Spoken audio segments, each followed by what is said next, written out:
Kagi, Kaga, hear you, so are you, show you good, swing you good. The time, 7:55, the date, December 7th, 1941, and you are there. Commence VCA 660, the Nakajima D5 and Kate, and the ILTD 389 bomber have attacked America's island base, the Pacific Theater of America's first line of defense. Under Admiral Husband Kettle, our base had been moved from the West Coast out to Pearl Harbor just the year before, so that we could take care of the protection of our nation from this westernmost island of the United States. The Mitsubishi 680. This aircraft built saw action against the Indo-Chinese. The fastest aircraft in the Pacific Theater. A very light, long-range aircraft capable of fighting against anything that we had. The Nakajima B5, a specially designed torpedo between the wheel wells. This aircraft would become infamous after this invasion. High above, the ILTD 389 bomber. The red tail double up there above us. Watch as he rolls up on the left wingtip. Takes aim at the United States battleship, the Arizona. He rolls up on that wingtip, aims the nose of the airplane down, releases that 250-pound bomb. It goes through first one, then two, then three decks, alongside the number two gun emplacement. That great ship exploded with such force, she burned for 2 days. 1,200 American sailors went to a watery grave. They sleep there today. Wow!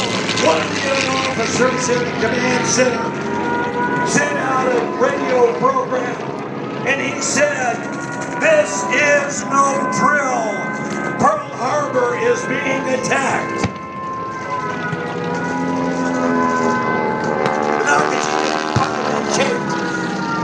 Admiral Yamamoto ordered a special torpedo to be designed for this aircraft. They had been trying for over a year to make it work. They couldn't make it run shallow in the water at Pearl Harbor. They put fins on it finally. First one, then two, then three of them dropped their fish into the shallow water at Pearl Harbor, impacting the side of the United States battleship, the Oklahoma. That great vessel rolled over on her starboard side. She took 400 young sailors down with her. It was almost a month before they got the last of them out. Some of them had survived for upwards of 20 hours, 20 days. Watch the young men as they get their guns out. They've got 45s, they've got young rifles. They're firing against the invaders on that December the 7th morning. High above we see the P-40 Warhawk. Lieutenants Ken Taylor and George Welch managed to get their airplanes in the air. They took off from Hollywood to fight against the invading forces. Between the two of them, they took down 6 of the invading forces on that December the 7th morning, 1941. Feel the concussion of the bomb as it goes on under your feet. Smell the acrid smoke as it burns your nostrils. And think of yourself, a young 18-year-old serviceman, away from home for the first time in your life. You're on the foredeck of the United States battleship in Nevada. The Nevada skipper was the only ship that had steam up in the boilers. He ordered that great ship out into the Pacific. But as he started moving towards the entrance to the bay, The invaders were all over him like bees on a honey pot. He had to beach that great ship at Hospital Point to keep it from being sunk and closing off the harbor. The first wave was 183 aircraft. The second, under Oshkosh command, was 167 aircraft. There was supposed to be a third, but he chose not to send this invasion force in. Listen to our President Franklin Delano Roosevelt as he goes before Congress. 1941, a date which will live in infamy. The United States of America was suddenly and deliberately attacked by naval and air forces of the Empire of Japan. The attack yesterday on the Hawaiian Islands has caused severe damage to American naval and military forces. I regret to tell you that very many American lives have been lost. With confidence in our armed forces, with the unbounding determination of our people, we will gain the inevitable triumph, so help us God. And ladies and gentlemen, I'm here to tell you that America did gain an inevitable triumph. But it was 4 long years later, and it was 2.5 million lives later, just 2,400 at Pearl Harbor alone.